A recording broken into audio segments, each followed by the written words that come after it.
we're picking up with Act 3, Scene 1. And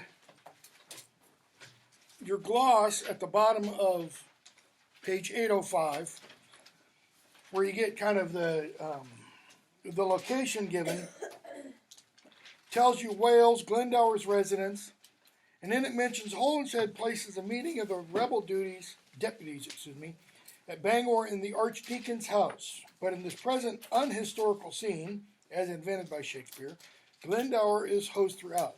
The Holinshead that refers to is Raphael Holinshed's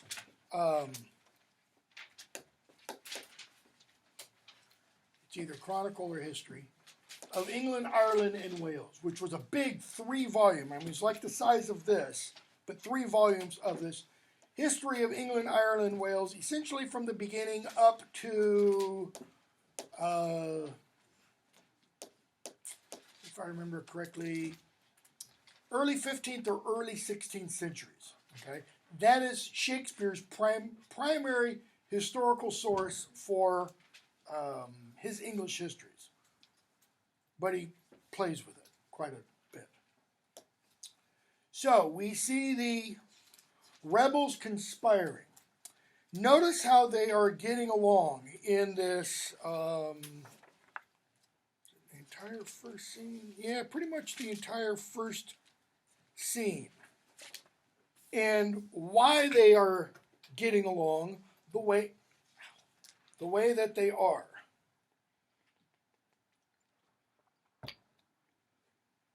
We see, I'm going to skip the first couple of lines, pick up with Glendower.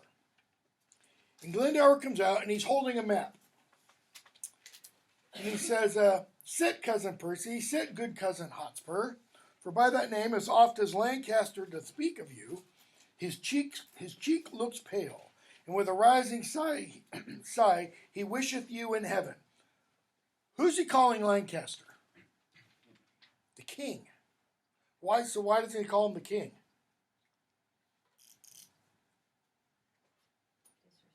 Yeah, he's showing his disrespect. He doesn't, even though he is king, he's not acknowledging him as king. Right? So, Glendower says, whenever the king, Lancaster, speaks of you, his cheek goes pale. Like Henry's afraid of you. Okay? Hotspur. So, and he wisheth you, with a rising sigh, he wisheth you in heaven. In other words, not here on earth. Hotspur. And you in hell. So he might wish me to be in heaven, but you in hell. As oft as he hears Owen Glendower spoke of. Glendower, I cannot blame him. And then Glendower goes on this long riff, going over several lines, not just the little 5 lines that he has here, but several speeches about how powerful he is, okay, with the dark forces. I cannot blame him. At my nativity, the front of heaven was full of fiery shapes. He means the sky. It was like the sky was on fire. We've all seen sunsets like that, but he's not talking about a sunset. He's talking about the sky was on fire. Of burning crescents, and at my birth the frame and huge foundation of the earth shaked like a coward.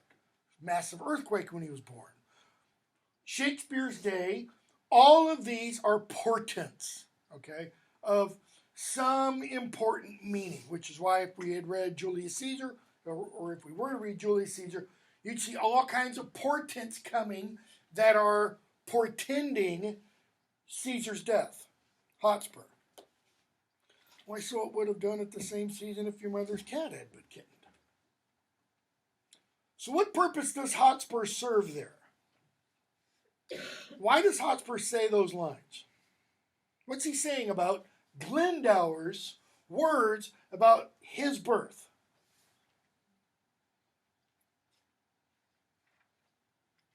Well, what's Glendower saying about his birth? Louder. A miracle? Was it a miracle?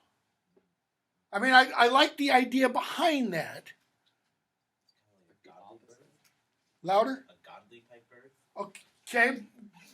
Do we want to ascribe it to God? because he's going to describe what powers does he work with. He can name the demons. He can call up, infernal forces. Okay? So it's not necessarily godly powers, but there is something supernatural about his birth. All right? So then, look at Hotspur's line, and what is Hotspur saying?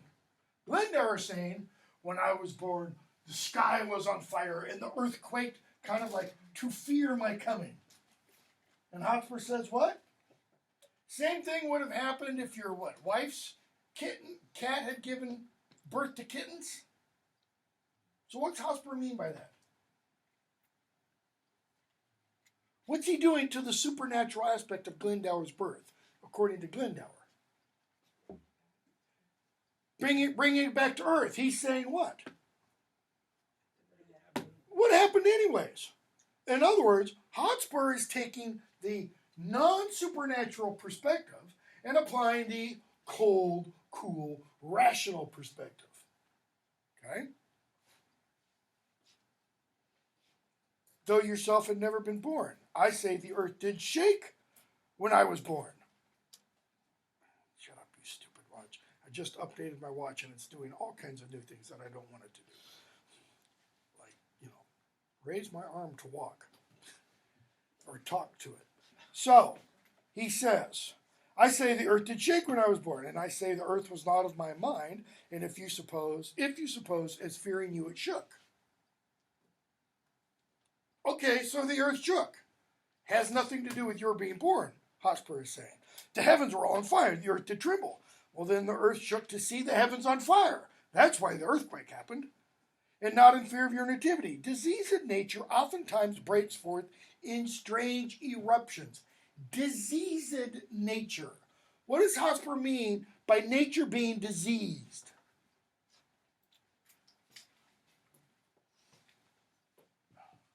Have you ever heard of this word?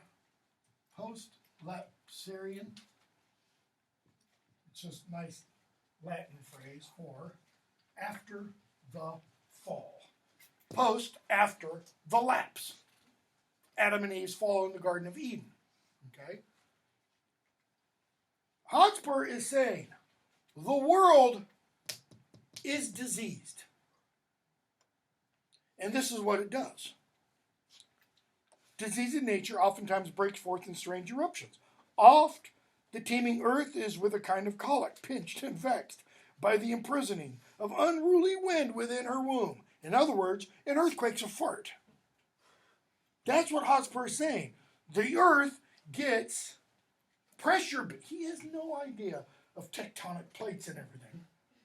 But he's saying it gets all constrained and then it has to pop. Which for enlargement striving shakes the old beldam, earth and topples down, steeples, moss-grown towers. At your birth, our grandam earth is our mother, but it's our great, grandmother kind of thing. Having this distemperature in passion shock, that's all it was. He's just said, at your birth, the earth passed gas. No matter who you are, that's an affront. That's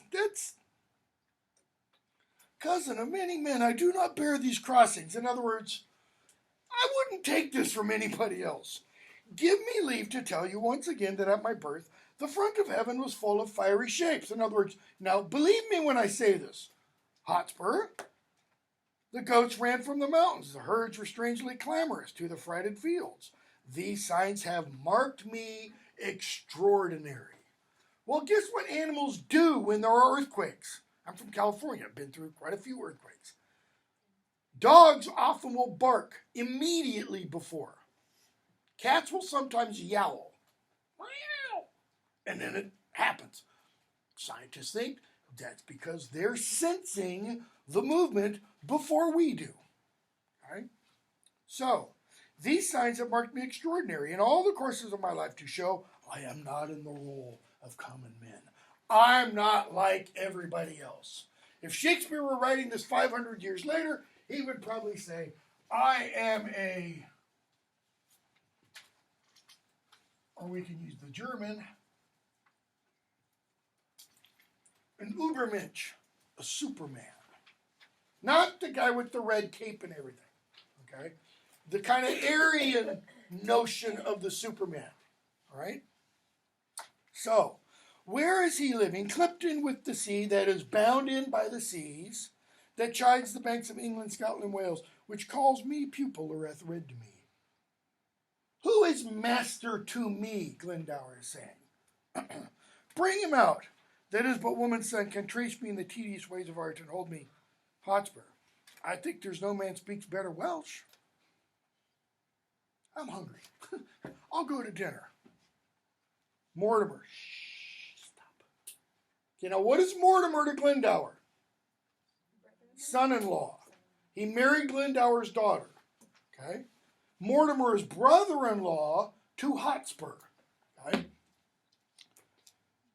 Peace, cousin Percy. You will make him mad. I can call spirits from the vast. Glendower now, he's pissed. He's just on a roll. Hotspur, well, so can I, or so can any man. But will they come? That's the kicker, right? I can say all kinds of things, but do they actually happen? Why, I can teach you, cousin, to command the devil, and I can teach thee, cuz, to shame the devil. How? By telling the truth. Stop lying, Glendower. Tell the truth. Tell the truth and shame the devil. If you have power to raise him, bring him hither, and I'll be sworn I have power to shame him hence. Oh, while you live, tell truth and shame the devil. Mortimer, stop. 3 times hath Henry Bolingbroke made head against my power, that is, launched war against me. Thrice from the banks of Wye, which is a river on the border of England and Wales, okay? Thrice from the banks of Wye and sandy bottom Severn have I sent him bootless home and weather beaten back. I've opposed him 3 times and defeated him. Home without boots, and how come he isn't sick? Because he said bootless back. What did Glendower mean by bootless? He doesn't mean literally without his boots. Boot there means reward or gain. Gainless, rewardless. Okay? Bolingbroke thought he would achieve something by going to war against Glendower, but he returned without anything. Glendower, here's the map. In other words, he's tired of this kind of one-upmanship with Hotspur. So he says, here's the map. Look how we're going to divide the territory. Okay? And we have 3 limits equally. This is England and Wales that's being divided up equally. Okay? So Mortimer says, England from Trent and Severn hitherto, by south and east is to my part assigned. So he traces the Trent and Severn, everything south of that. Severn runs through Warwick. Okay? Everything, I think it runs through Warwick. Everything south of that, he says, is mine. All the fertile land within that bound, that is Wales beyond the Severn, that's Glendower's.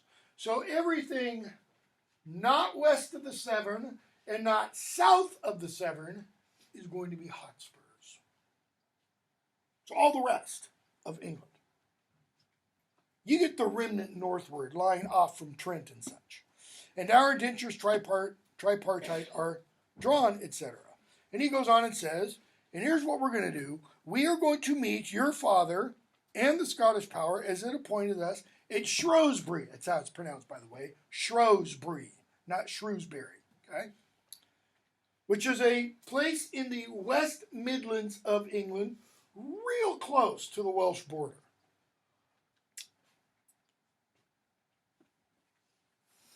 Hotspur looks at the map. He goes,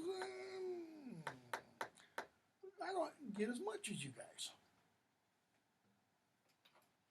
Okay, these are the 3 major, let's say, rebels against the king.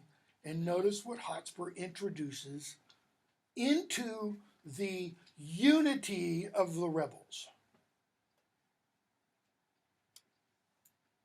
my share is smaller. See how this river comes me cranking in, cuts me off from the best of all my land? Straight, huge up. He goes, no. I'm going to change the course of this river so that I get all this beautiful farmland. Glendower, no, you won't.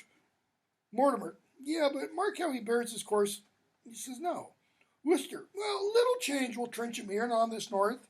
Hotspur, I'll have it so. That is, I'll have the river course changed. Glendower, no, I'll not have it altered. Will not you, nor you shall not. Well, who shall me say nay? That is, oh yeah? Who, you and what army are going to stop me? What is Shakespeare suggesting here? Not saying, suggesting about rebellion. Because he does this in a lot of his plays. You'll have conspirators against, quote unquote, the rightful authority. And we see the conspirators almost immediately. I mean, they start off unified. And almost immediately, rather than being like this, they're like this. Why? He's saying something about the nature of rebellion there. It is always self-defeating. Okay? So, they continue talking, and Glendower finally agrees, says, okay, you shall have the Trent turned. Okay? Mortimer, bottom of page 807. How you cross my father. You always. And you just always, immediately, go opposite to what he says. Hotspur, I cannot choose. It's his way of saying, I can't do anything else. Sometimes he angers me with telling me of the moldwarp and the ant, of the dreamer Merlin and his prophecies, and of a dragon and a finless fish, a clipped-winged griffin and a molten raven, couching lion, rampant cat. Couching lion, rampant cat, those are the heraldic emblems, okay, of the king. Crouching lion, that's the red rampant lion. Crouching cat, same thing actually. And such a deal of skimble stuff as puts me from my faith. He's saying, Glendower talks such nonsense. I tell you what, he held me last night at least 9 hours. Now, he might be using some hyperbole here, but we're not sure. Reckoning up the several devils' names that were his lackeys. That is, he talked to me for 9 hours about all the devils he has as charmed spirits under his control.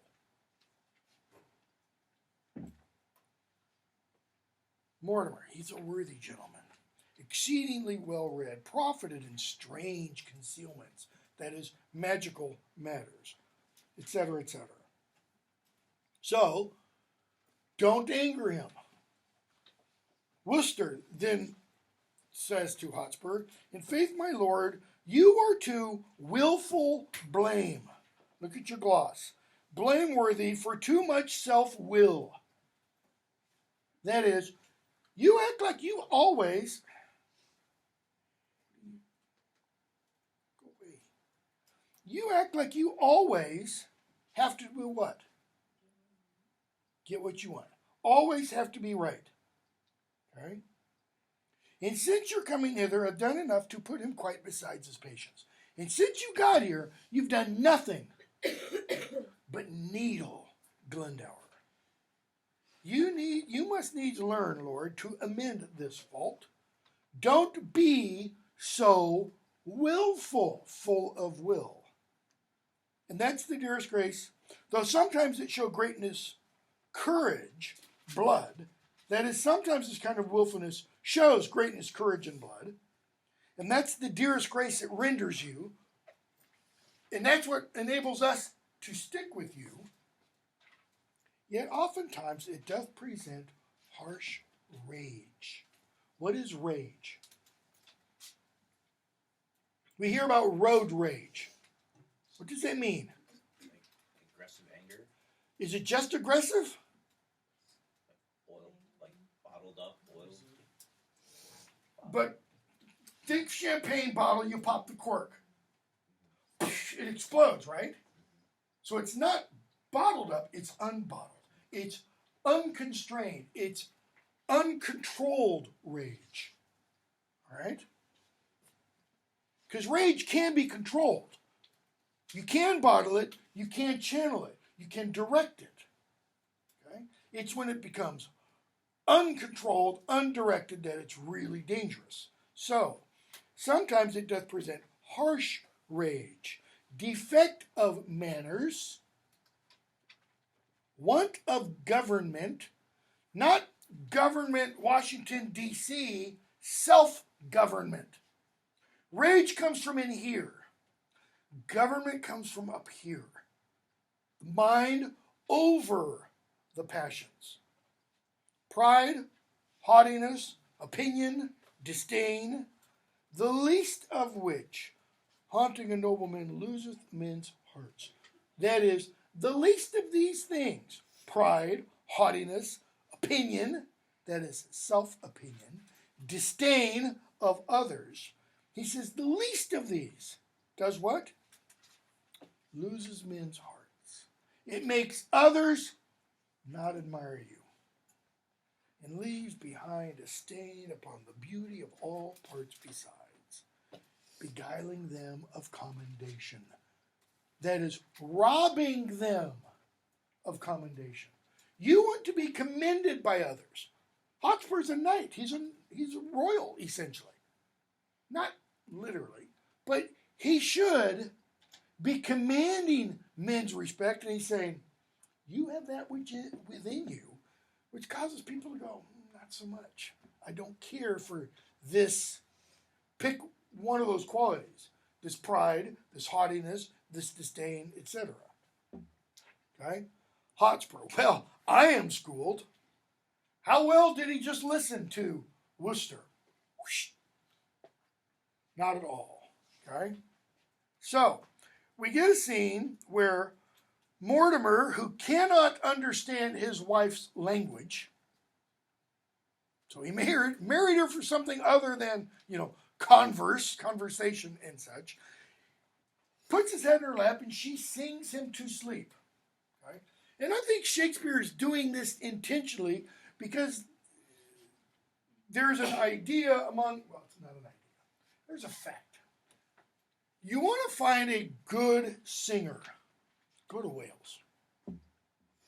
The Welsh are known throughout the world as having among the best voices of all. There's an annual singing competition called the Eisteddfod, okay, which is a competition held in Wales in people from far and wide, famous singers, Charlotte Church, as well as, guys working on a farm, come out and sing and get famous, etc., etc. Okay? So she lulls him to sleep. Meanwhile, Hotspur calls his wife and says, come, Kate, bottom of page 808, right-hand column. Thou art perfect in lying down. Come, quick, that I may lay my head in thy lap. Now, I think Hotspur means something differently than what Mortimer means to his wife. I think Hotspur here is much like what Shakespeare's going to do in Hamlet with Hamlet and Ophelia. This is a Shakespeare pre-using this joke that he's going to use again in Hamlet. Or Hamlet is Shakespeare plagiarizing himself. Whichever way you want to think about it. Okay? And she goes, go ye giddy goose. By saying go ye giddy goose, that's telling us Kate knows exactly what her husband is talking about. And what he's talking about is something dirty. Hotspur, now I perceive the devil understands well, 'tis no marvel, etc., etc. Okay? So, forget the rest of that scene. Go to 3-2. Because the play's kind of been building to this.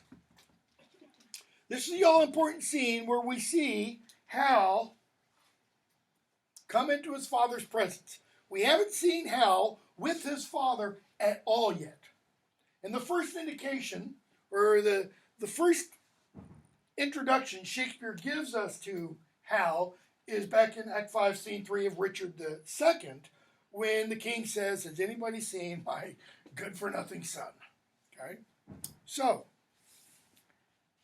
the lords leave, and we have the king with Hal. Really, really great version of the scene is Hollow Crown with Tom Hiddleston as Hal and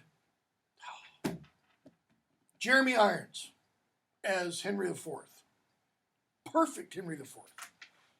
I saw this at the National Theatre in London several years ago with, I can't remember the actor's name. The guy who plays Argus Filch in the Harry Potter films. Played Henry IV. Fantastic. And Matthew, last name starts with a B. Broderick? Who? Broderick? No.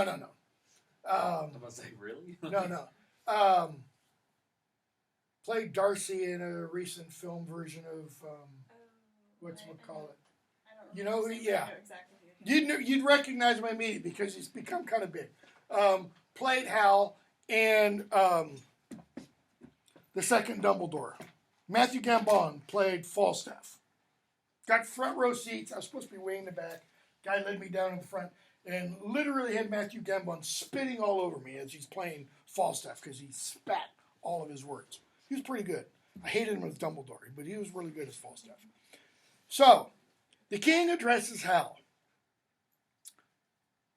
I know not whether God will have it so for some displeasing service I have done, that in his secret doom out of my blood he'll breed revengement and a scourge for me. But thou dost in thy passages of life make me believe that thou art only marked for the hot vengeance and the rod of heaven to punish my mistreadings. Notice how I didn't pause at any of the ends of those lines. Okay? Why not? There's no mark of punctuation. Shakespeare wants those lines from but thou dost to mistreadings read all in sequence. I mean, he doesn't want any pause there. Okay? Tell me else. Could such inordinate and low desires, such poor, such bare, such lewd, such mean attempts, such barren pleasures, rude society, as thou art matched with all and grafted to, accompany the greatness of thy blood and hold their level with thy princely heart. So, what has he just told his son? Are you God's punishment for me? Have I done something to the Almighty that has offended him so that he has raised you up to be my scourge? Because if not, then explain why the people you hang around with, the stuff you do, etc., etc., etc., how that matches thy princely heart. Explain yourself, son. So please your majesty. Notice, well, okay, Dad. No. A prince addresses his father, your majesty. I would, I could, I wished. Would there means I wished, I desired, I wanted, that I could quit all offenses with as clear excuse, as well as I am doubtless I can purge myself of any I am charged with all. Quit all offenses, requite, answer. As he says, I will be able to purge myself of all charges against me. So he's saying, I'm going to be able to clean my name. Okay? The offenses, we'll see. Yet such extenuation let me beg, as in reproof of many tales devised, that is, the stories you've heard about me, which oft the ear of greatness needs must hear by smiling pickthinks and base newsmongers. The ear of greatness must hear these from whom? Low-life scum, a.k.a. reporters and journalists.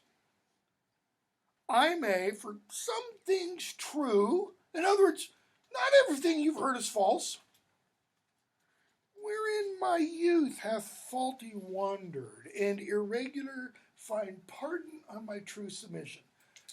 Some of what you heard is true, but it's just a kid. So you can kind of forego that. God pardon thee. Why God? Because Henry's not ready to yet. In other words, may the Lord forgive you. But, I'm not the Lord, so I'm going to be a little... Yet let me wonder, Harry, at thy affections, which do hold a wing quite from the flight of all thy ancestors. Thy place in council thou hast rudely lost. What does he mean? In council, here's the king, here are all of his advisors. He says, this is your spot. You've lost your spot. Why? It's been taken by your younger brother. Because you don't show up. Which by thy younger brother is supplied, and art almost an alien to the hearts of all the court and princes of my blood. Alien. Think our modern American term. Illegal alien. It's almost like you no longer belong. He's really chiding his son here. The hope and expectation of thy time is ruined. Of thy time. What is thy time? It's not now. His time as king. Your future as king. People no longer place any hope in you. People no longer have any high expectation of you. And the soul of every man prophetically do forethink thy fall. Kind of like, I don't know, let's use modern times. Prince Harry, 10 years ago. When you couldn't help but, especially if you're familiar with British tabloids, open up the Sun, open up the Daily Metro, open up some British tabloid, and see Harry in some stripper joint with some stripper, or in Las Vegas. Okay? A different one, seemingly every photo spread. Now he's, sown his wild oats, etc., and settled down, and he's going about and doing his princely duties, opening up hospitals and patting little kids on the head with Meghan Markle in tow. And so, the king then launches into behavior he did for a specific purpose, he's telling us. Okay? So, he says, people no longer have any hope or expectation in you. Let me show you what I did, Harry. Line 39.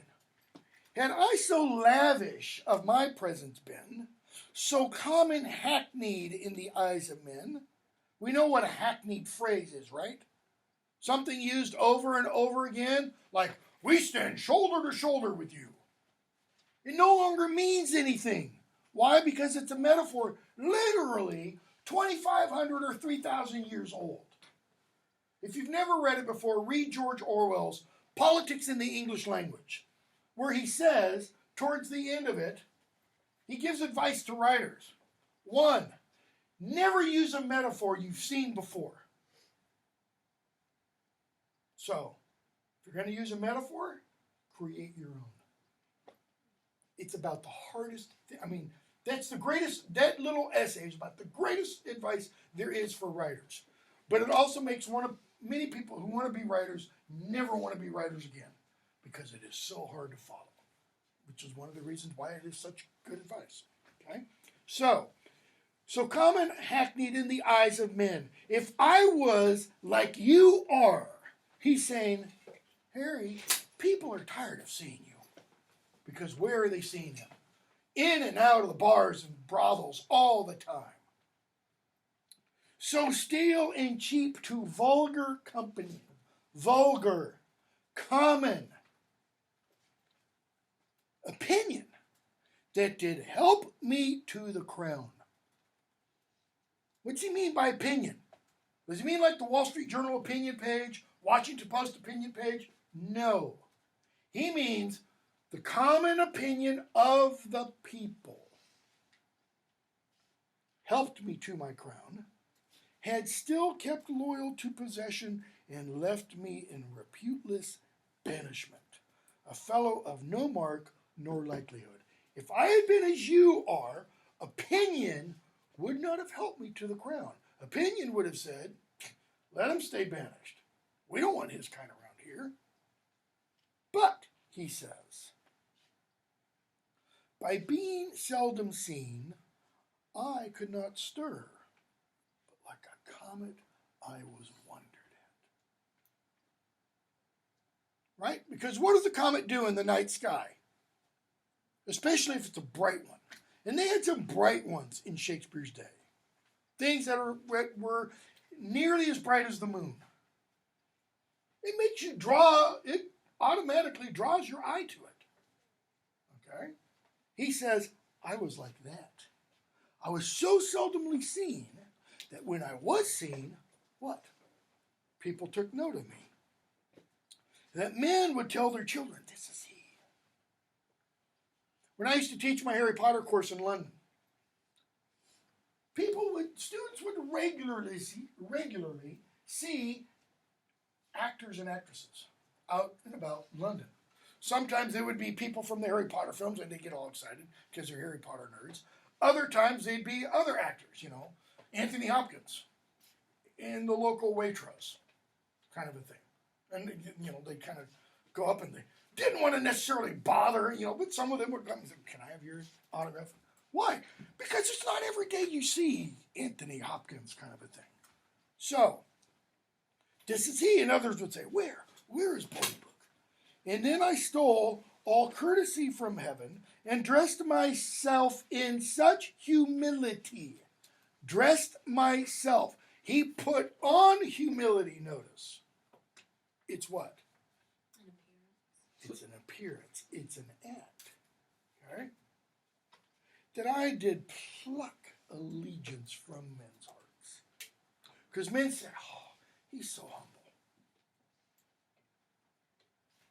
Loud shouts and salutations from their mouths, even in the presence of the crowned king. Thus did I keep my person fresh and new.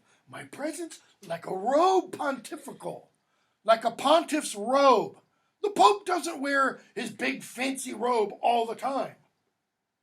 Puts it on for special occasions.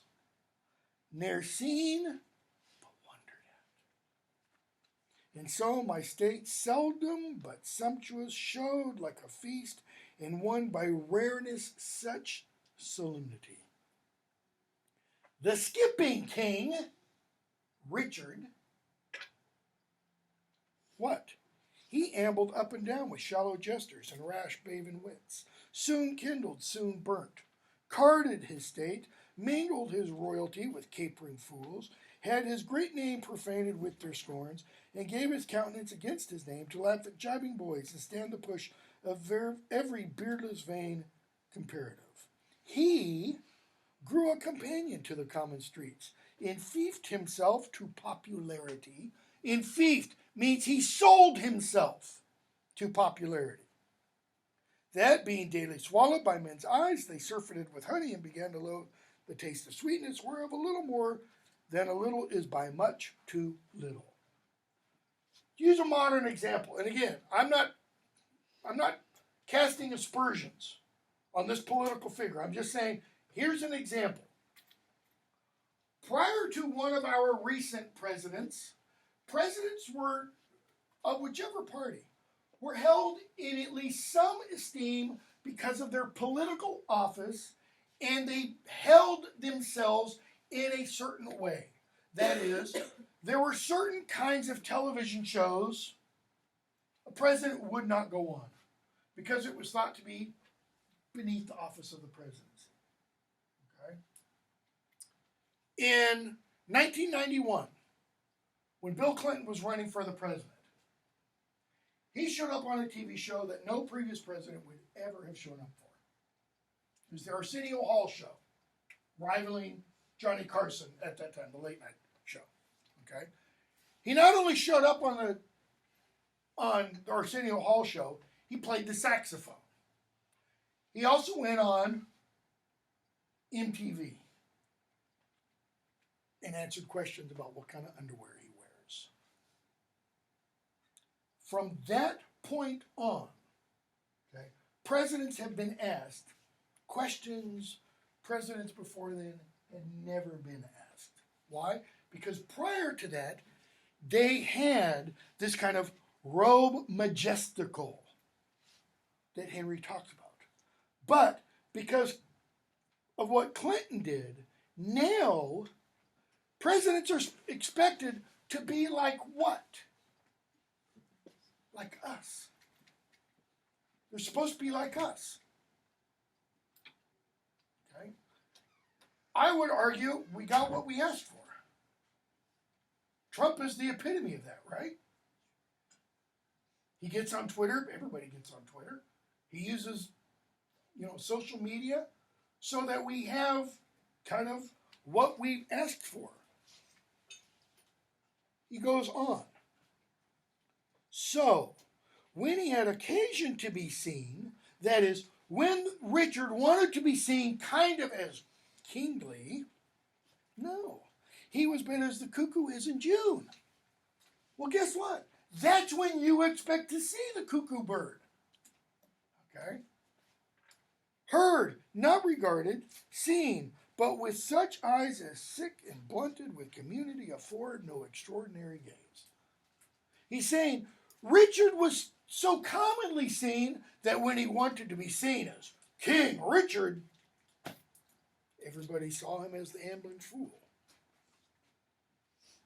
So, such as is bent on sun-like majesty when it shines seldom into my eyes, but rather draws, and hung their eyelids down, slept in his face, rendered such aspect as cloudy men use to their adversaries, being with his presence glutted, gorged, and full.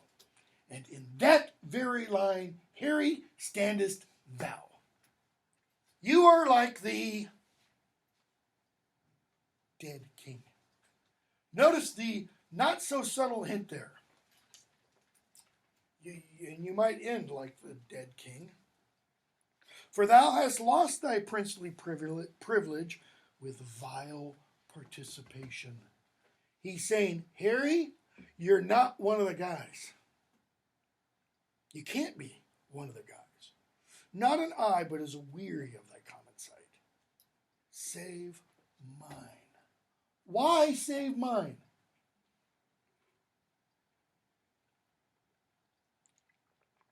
Why does the king say, my eye is not weary of your common sight? Louder? Because he loves him? It's one possibility. What's another one? How common has Harry been in the king's sight? This is the first time he's seen him in months. He hasn't been seen in the king's sight,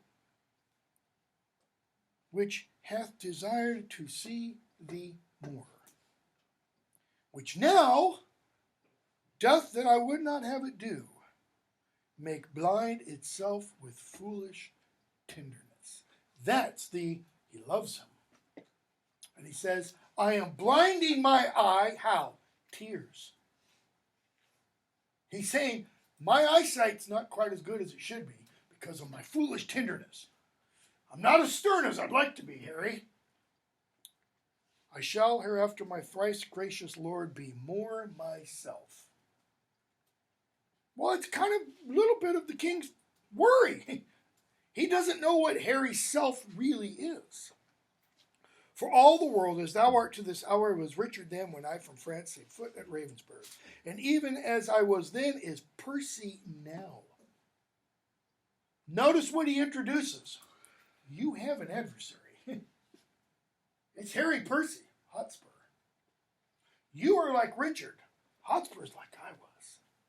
Notice what happened. Previous example. Bolingbroke Richard. Bolingbroke usurped Richard's place.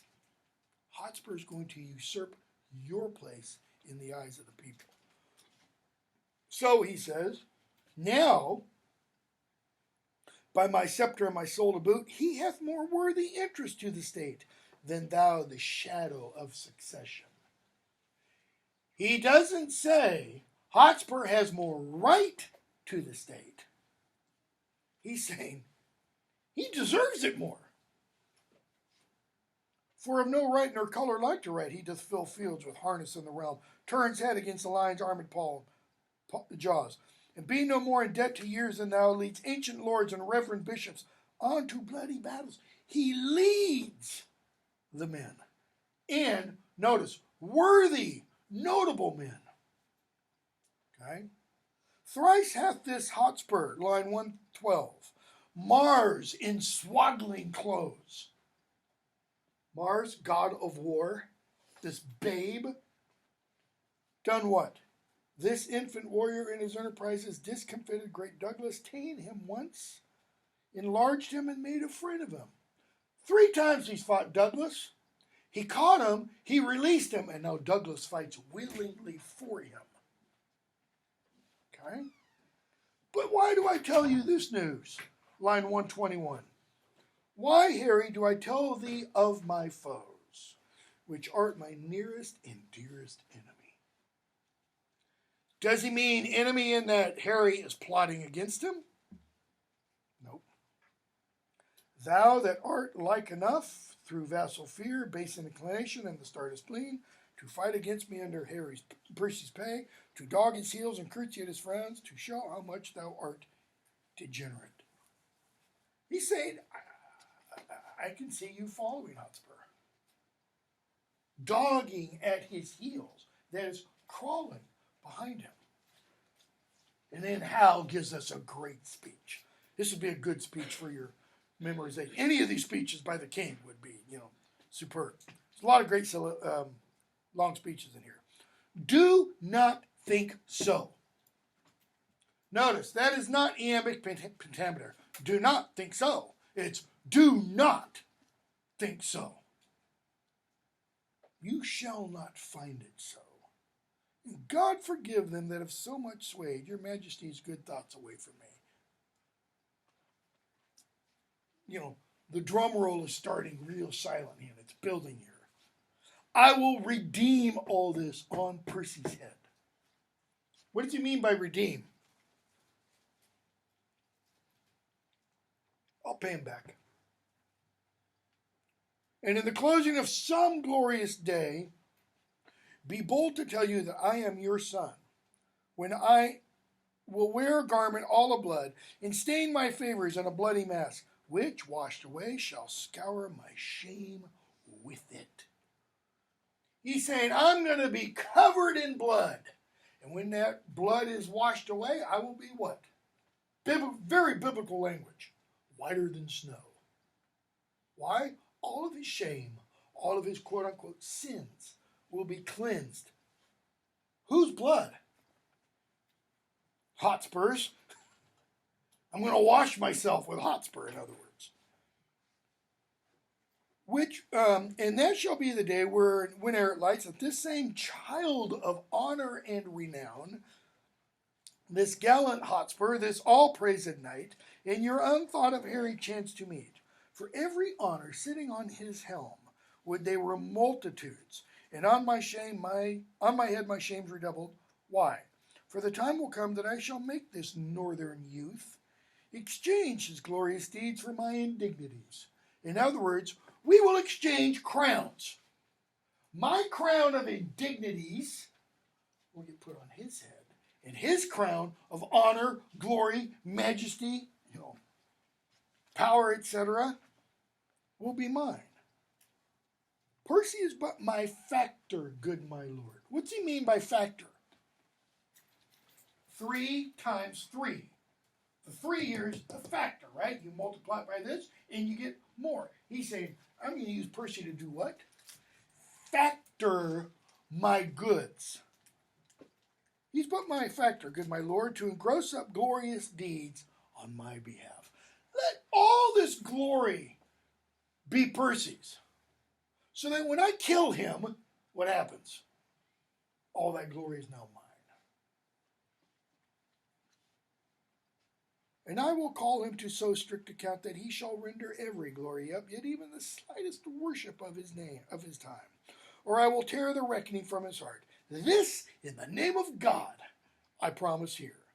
The which, if he be pleased, God be pleased, I shall perform. I do beseech your majesty may salve the long-grown wounds of my intemperance. That this promise may what? Soothe your wounds. If not, the end of life cancels all bonds, and I will die 100,000 deaths ere break the smallest parcel of this vow. So, one of two things can happen. I'm going to kill Hotspur and take all his glories, or he'll kill me, in which case you won't have to worry about me being a problem to you anymore.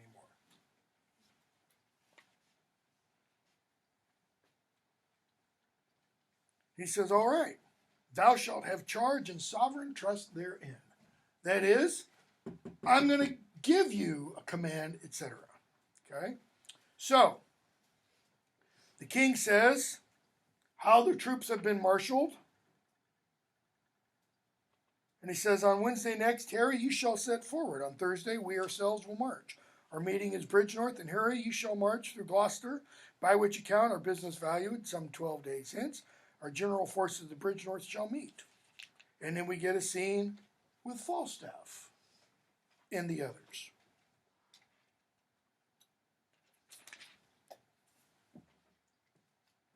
Which I'm going to skip most of. I'm going to pick up with around 146. Hal has come in, and Falstaff says to Hal, why, Hal, thou knowest as thou art but man, I dare. Because Hal said, darest thou be as good as thy word now? In other words, Falstaff's great for making speeches, right? He says, I'm honorable, I'm truthful, I'm valiant, etc. So he's, come on, put up or shut up. So, darest thou be as good? He says, I do dare. But as thou art prince, I fear thee, as I fear the roaring of the lion's whelp. Why not as the lion?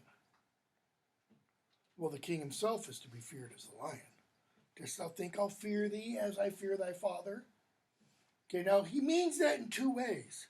Do you think I'll fear thee now, as I fear your father, who is the king, but you're not the king? He's also saying, do you think I'm going to fear you when you're king, as I do your father? Nay, and I do, I pray God, my girdle break. If it should, how would thy guts fall about thy knees? Thy girdle's like your belt. If your girdle were to break, your fatness would overflow. Hal is saying, okay? So he finishes, art thou not ashamed? Falstaff, dost thou hear, Hal? Thou knowest in the state of innocency, that is pre-lapsarian, before Adam's fall, that in the state of innocency, Adam fell. Adam was innocent, just prior to that. And what should poor Jack Falstaff do in the days of villainy? That's Falstaff's way of saying, essentially, can't blame me, we're all sinners. Thou seest I have more flesh than another man, and therefore more frailty. Because I have more flesh, because I'm grotesquely fat, he says, therefore I am more frail. It's not my fault. He's not accepting responsibility for his fatness. You confess then you picked my pocket. Appears to be. Okay. So, the prince tells Falstaff, 187, he's procured for Jack Falstaff a charge of foot. That is, Falstaff is going to lead a platoon or something of infantry, men on foot. I would have been a horse. Where shall I find one that can steal well? Oh, for a fine thief of the age of 22 or thereabouts, etc., etc. Okay? So the prince gives letters, tells Falstaff where to meet them. 4-1, we see Hotspur.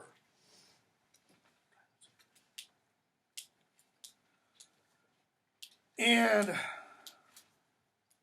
Hotspur says fine things about Douglas, and Douglas calls him the king of honor, line 10.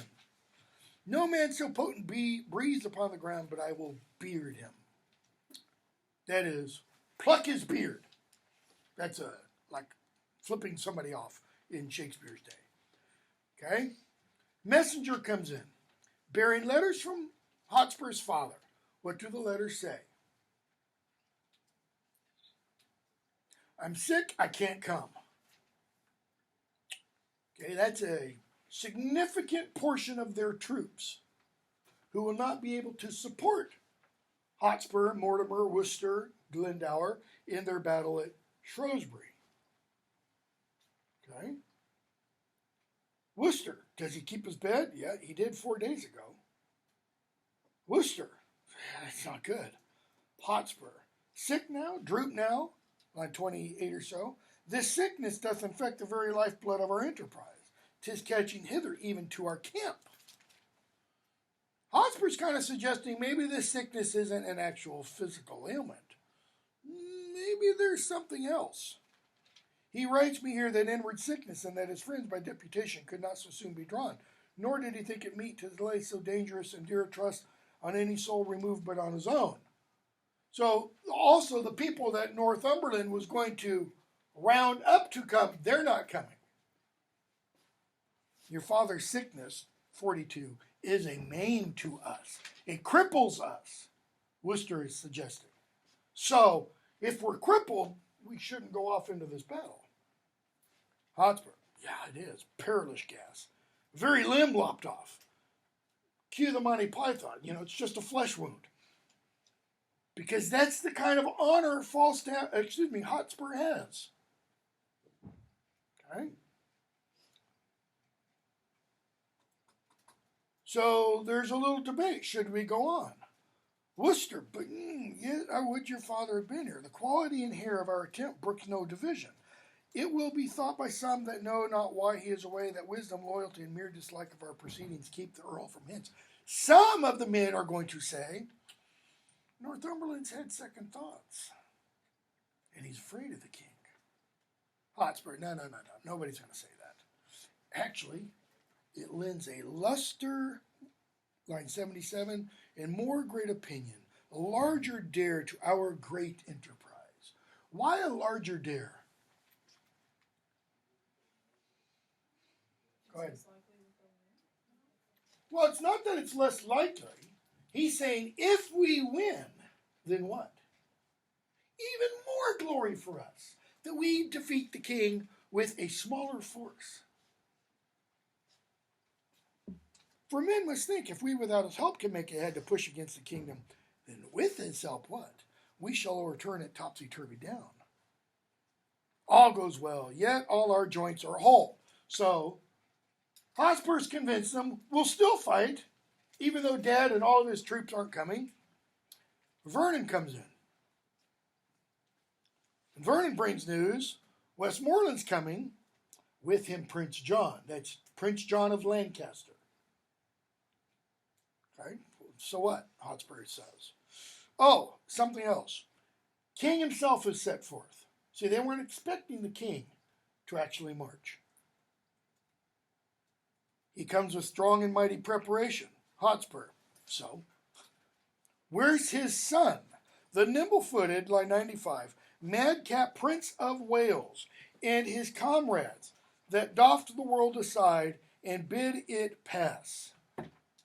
Notice, the nimble-footed madcap. It's not description of Harry/Hal as the mighty warrior.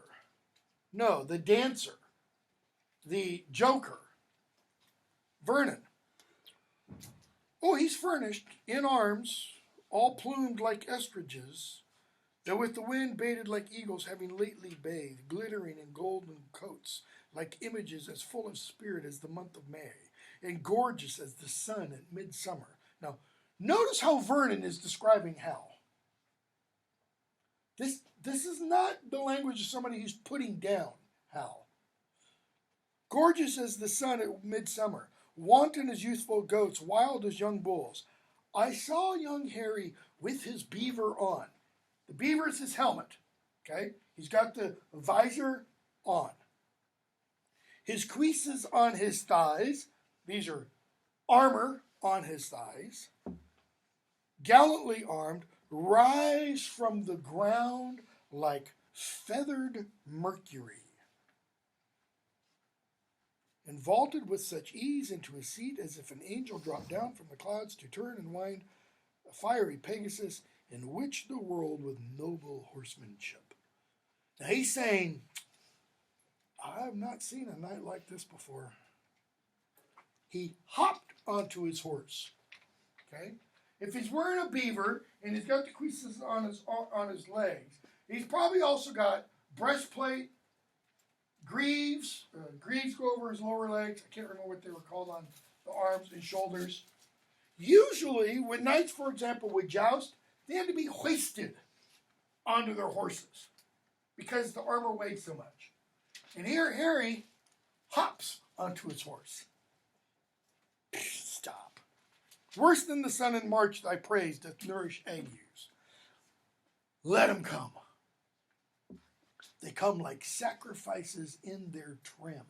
In their trim means in all their dressing to be sacrificed. Perfectly arranged. And to the fire-eyed maid of smoky war, all hot and bleeding, will we offer them. The mailed Mars shall on its altar sit up to the ears in blood. So now we've heard Hal talk about essentially drinking Hotspur's blood, not literally, but metaphorically. And now Hotspur is saying, there's going to be so much blood, it's going to be like Armageddon. Okay? Come, against the bosom of the Prince of Wales, Harry to Harry shall, hot horse to horse, meet in their part till one drop down a corpse. Okay? So, Vernon says, oh, also, I forgot. More news. Worcester can't come. He cannot draw his power this 14 days. For 2 weeks. Okay? Or I learned in Worcester. Glendower can't come. Worcester. Whew, that's not good. What may the king's whole battle reach unto? How many troops does the king have? 30,000? Let it be 40. My father and Glendower being both away, the powers of us may serve so great a day. Come, let us make us, okay? Doomsday is near. Die all, die merrily, you know. Come, let us eat, drink, and be merry, for tomorrow we die. I mean, this is, the chant of a warrior. Douglas, I don't really want to die yet. 4-2. Falstaff comes in. Right? And Falstaff, from line 11 on, or from 11 to about 46, tells us the kind of troops he has raised. Because when Hal says you were given a charge afoot, he means here's some money, raise this number of troops. What kind of people does Falstaff raise for his army? I press me none but good householders, 14 and 15, yeomen's sons, inquire me out contracted bachelors, such had been asked twice on the bands, thrice on the bands. If you know any reason why this person should not get married, speak now or forever hold your peace. That's the band. Second time means only one more time needs to be read, then that person can get married.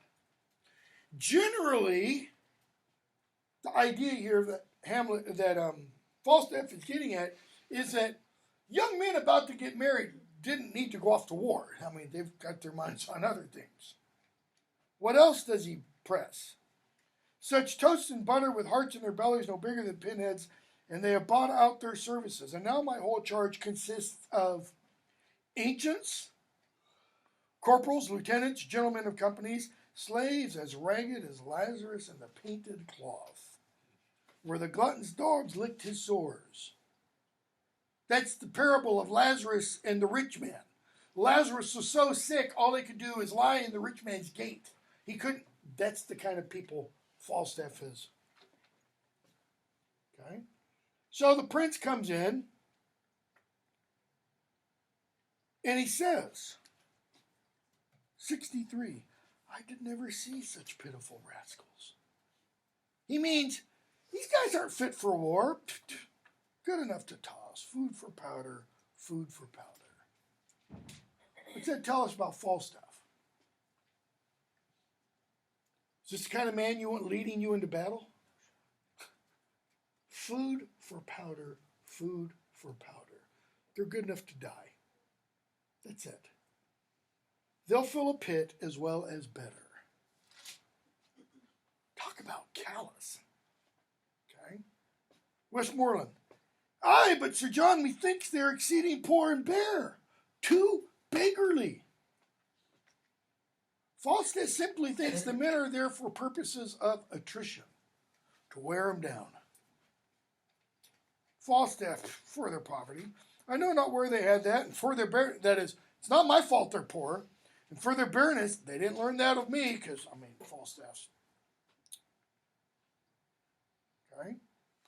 4-3. We're back with the rebels camp. And we see Blunt come in. And what does Blunt offer them? Blunt comes from the king. He says, the king is sent to know the nature of your griefs, and whereupon you conjure from the breast of civil peace such bold hostility. What's your problem? What are your complaints? Teaching his duteous land, audacious cruelty. If that the king have any way your good deserts forgot, which he confesseth to be manifold. Notice, your good deserts, not like after dinner food, but the things you've done well, which the king says, those are manifold. He bids you name your griefs, and with all speed you shall have your desires with interest. He's saying, the king has asked him to go and say, what are your complaints? And if your complaints are valid, you'll have them fulfilled. I will repay you. The king is kind, and well we know the king knows at what time to promise, when to pay. My father, my uncle, and myself did give him that same royalty he wears. Notice here, Hotspur does take credit for helping Bolingbroke become king, whereas earlier in the play, he suggested, no, it was Dad and Worcester and Mortimer who did it. Okay? My father, 61, gave him welcome to the shore, and when he heard him swear and vow to God, he came but to be Duke of Lancaster. To sue his livery, beg his peace with tears of my father in kind heart and pity moved, swore him assistance and performed it too. He says, so, my father helped him. Now, forsooth, 80, he takes on him to reform some certain edicts and some straight decrees that lie too heavy on the commonwealth, cries out upon abuses, seems to weep over his country's wrongs. And by this face, this seeming brow of justice, did he win the hearts of all that he did angle for. Proceeded further, cut off the heads of all the, okay? This is after he had the support of my father. What did he do? Well, he killed Badget, Green, and Bushy, okay? That the absent king left in deputation behind him. Blunt, I'm not here to talk about this. In other words, you're rehashing old news. Okay, here's the point. Falstaff says. After he deposed the king, soon after that deprived him of his life, and in the neck of that tasked the whole state, to make what that worse, suffered his kinsman March, who is, if every owner were well placed, indeed his king to be engaged in wells. Who's March? The Earl of March, Mortimer. He's saying the king did what? He sent him off to Wales. Possibly why? So he would die. Okay? Who, Hotspur suggests, is actually the one who should be king. There without a ransom to lie forfeited. He disgraced me in my happy victories. How? By saying, send me your prisoners. He sought to entrap me by intelligence, raided mine uncle from the council board, in rage dismissed my father from the court, broke oath on oath, blah, blah, blah, blah, blah. So this is what you want me to tell the king? Hotspur. No, we'll withdraw a while, and then we'll come back to you. So why does Hotspur not say, yeah, this is what I want you to tell the king. Tell him to F off, By saying no, we'll withdraw a while, Hotspur is showing a little bit of self-governance. He's not saying, yeah, tell him all this. Okay? So, Blunt withdraws. We get the Archbishop of York and others. And the Archbishop says, line 12. The king with mighty and quick raised power meets with Lord Harry. That's Hal. And I fear, Sir Michael, what with the sickness of Northumberland, whose power was in the first proportion, and what with Glendower's absence thence, who with them was arrayed sinew too, and comes not in oral prophecies, I fear the power of Percy is too weak to wage an instant trial with the king. Okay? But yet the king, skipping to 27, hath drawn the special head of all the land together, the Prince of Wales, Lord John of Lancaster, the noble Westmoreland, warlike Blunt. He's saying the king has got the mightiest men of the country. Okay? Act 5. The king comes in. Notice what he says. How bloodily the sun begins to peer above yon bosky hill. Why? It's foreshadowing. The sun will set over a lot of blood. Okay? The prince comes in. Worcester and Vernon come in. Now, who are Worcester and Vernon to the king? They're rebels. Okay? So, king says, how now? 'Tis not well that you and I should meet upon such terms as now we meet. You have deceived our trust, made us doff our easy robes of peace to crush our old limbs in ungentle steel. In other words, I'm too old for this, man. We should be talking in peace. But I have to dress for battle. Will you again unknit this churlish knot of olive horrid war? Lines 15 and 16. And move in that obedient orb again were you to give a fair and natural light. What's the fair and natural light? He says, move in that obedient orb, or orbit. The king at the center, and all the nobles orbiting around. And the king, like the sun, shining his light, and the nobles, like planets, what? Reflecting it. See, the nobles aren't like their own stars, giving off their own light. Hear me. Okay? So,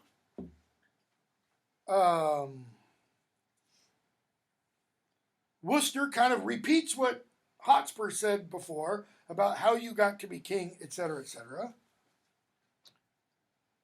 And the king replies, yeah, I've heard this before. These things indeed you have articulate, proclaimed at market crosses, read in churches, to face the garment of rebellion with some fine color that may please the eye. You've said all this stuff before, and you've said it publicly. Okay? And never yet did insurrection want such watercolors to impaint his cause, nor moody beggar starving. So, the prince speaks. He says, tell your nephew, that's Hotspur, the Prince of Wales doth join with all the world in praise of Henry Percy. By my hopes, this present enterprise set off his head. I do not think a braver gentleman, more active valiant, more valiant young, blah, blah, blah. So he praises Hotspur up one side and down the other. And then says, line 93 or so, for my part, I may speak it to my shame, I have a truant been to chivalry. I've not been practicing, I've not been following the code of chivalry. And so I hear he doth account me too. That is, and I hear he says the same thing about me, that I'm not a true knight. Yet this before my father's majesty. Let's play a game, Hotspur and I. I will challenge him to single combat. Okay, single combat. That means the champion of one side challenges the champion of the other side, and rather than thousands of men die, one dies. And whoever dies, that side loses. Now, I don't know about you, but I kind of imagine the king sitting back and going, not so sure about this. Unless he really knows his son can pull this off. And, Prince of Wales, so dare we venture thee, albeit considerations infinite do make against it. No, good Worcester, no. we love our people well, even those we love that are misled upon your cousin's part. That is, we even love the rebels who are following you. Why? Because they are misled. They don't know any better.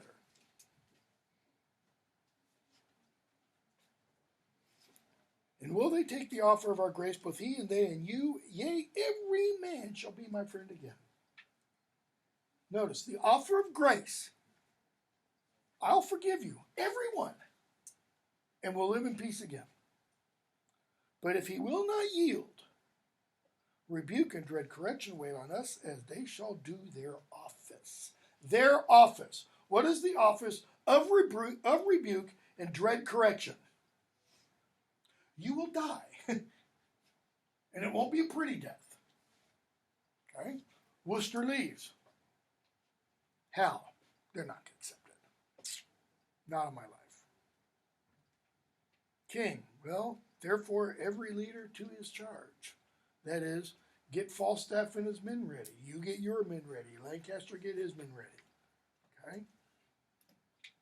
So, Hal sees Falstaff. And Falstaff says, I would 'twere bedtime. I wish I could go to sleep. Hal, why, thou owest God a death. Now, Shakespeare might be punning there on the idea of death in sleep. Falstaff's talking about, I want to go to sleep. Hal is saying, you owe God a sleep. Okay? And they leave, and Falstaff gets a soliloquy. Nope, 'tis not due yet. Not my time to die yet. I would be loath to pay him before this day. Would not he be so forward with him that calls not on me? Well, 'tis no matter. Honor pricks me on. That is, honor makes me go forward to this battle. Yeah, but how if honor pricked me off when I come on? What if the honor that pricked me off, kill me, is, Hotspur? How then? Can honor set to a leg? No. Arm? That is, can honor set a broken leg or a broken arm? No. Take away the grief? No. Honor hath no skill in surgery then? No. Well, what is honor? A word. What is in that word honor? What is that honor? What really is that concept? It's air. That's what a word is. It's literally air coming out of the lungs. A trim reckoning. Who hath it? That is, who hath honor? He that died a Wednesday? Doth he feel it? No. Doth he hear it? No. 'Tis insensible then. That is, honor isn't something that can be felt. Yeah, to the dead. To the dead it's insensible. But will it not live with the living? Will honor not live with those who go on living? No. Why? Why not? Detraction will not suffer it. Okay? Detraction. Slander. Slander will not suffer honor. Because what is slander? It's when you say something false about somebody, right? Okay. Slander doesn't allow for honor. Goes the other way too. Honor won't stand for slander. Therefore I'll none of it. Honor is a mere scutcheon. What's a scutcheon? Heraldic emblem carried in funerals, displayed on coaches, etc. It was the lowest form of symbol, having no pennon or other insignia. So what is Falstaff saying about honor? Meaningless. That's it. It's meaningless. So if you call Falstaff a fat old bastard, what does he do? He laughs. Why? Because he has no honor. To him, that's not an affront. I mean, it is true, first of all. But if you call him a tub of guts, as Hal did, it doesn't matter. So the dishonorable person, in that sense, cannot be slandered. What if you call Hotspur a tub of guts? a fat old bastard. He'd cut your tongue out at the minimum. Okay?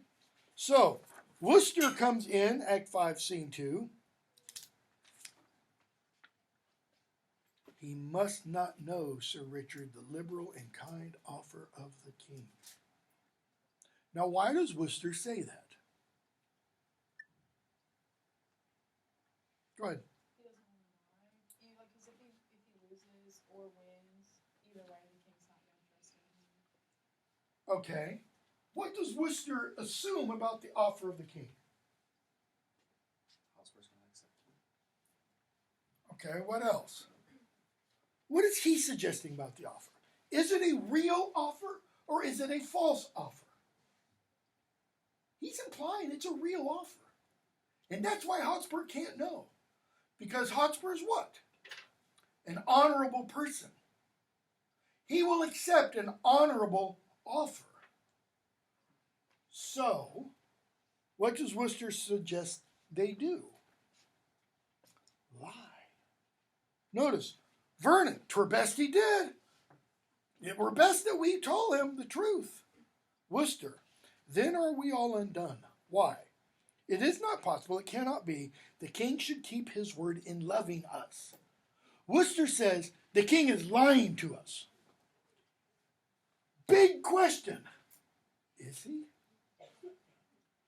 Depends on how you interpret King Henry IV. My professor, the guy I worked with, he interpreted Henry IV as being Richard Nixon.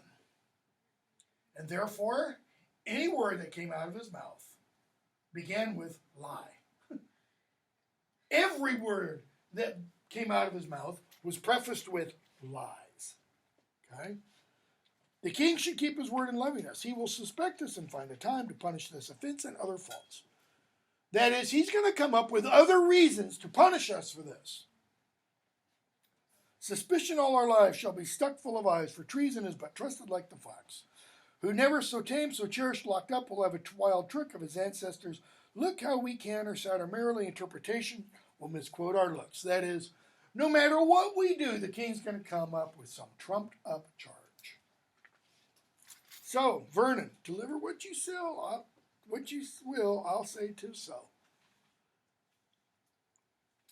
So, the king, Hotspur, what news? The king will bid you battle presently. There is no news. Okay? Worcester, there is no seeming mercy in the king. That is an out and out lie. If the king is lying, at least it's not an out and out lie. Okay? So, Worcester then tells Hotspur about Hal's offer. The Prince of Wales stepped forth before the king, and nephew challenged you to single fight. He says, oh man, I wish. If it would only lay upon our heads, and that no man might draw short breath today, but I and Harry Monmouth. Tell me, seemed it in contempt? That is, did he offer it contemptuously? Was he slandering me? Was he looking down at me? He goes, no, by my soul. Never in my life did hear a challenge urged more modestly unless should a brother dare to gentle exercise and proof of arms. He gave you all the duties of a man, trimmed up your praises with a princely tongue, spoke your deservings like a chronicle, making you ever better than his praise, by still dispraising praise valued with you. And which became him like a prince indeed. He made a blushing sidle of himself. That is, he admitted. He's been acting like a turd for all of his life. I think you are enamored of his follies. In other words, what is this, a bromance? I think you've fallen in love with him. Bring it on. And it's just about time to stop. So the king comes on, let's see here. Blunt comes in, dressed as the king. Douglas kills him in 5-3. Hotspur comes in, talks to Douglas. We'll pick up at the end of Act 5, Scene 3 on Thursday. Maybe a quiz over the whole play. I mean, we've only got literally 2 more pages to do, but we just don't have time. So we'll finish this and start Henry IV Part 2. So try to get 2 or 3 acts into it. If there's a quiz, it'll just be over Henry IV Part 1.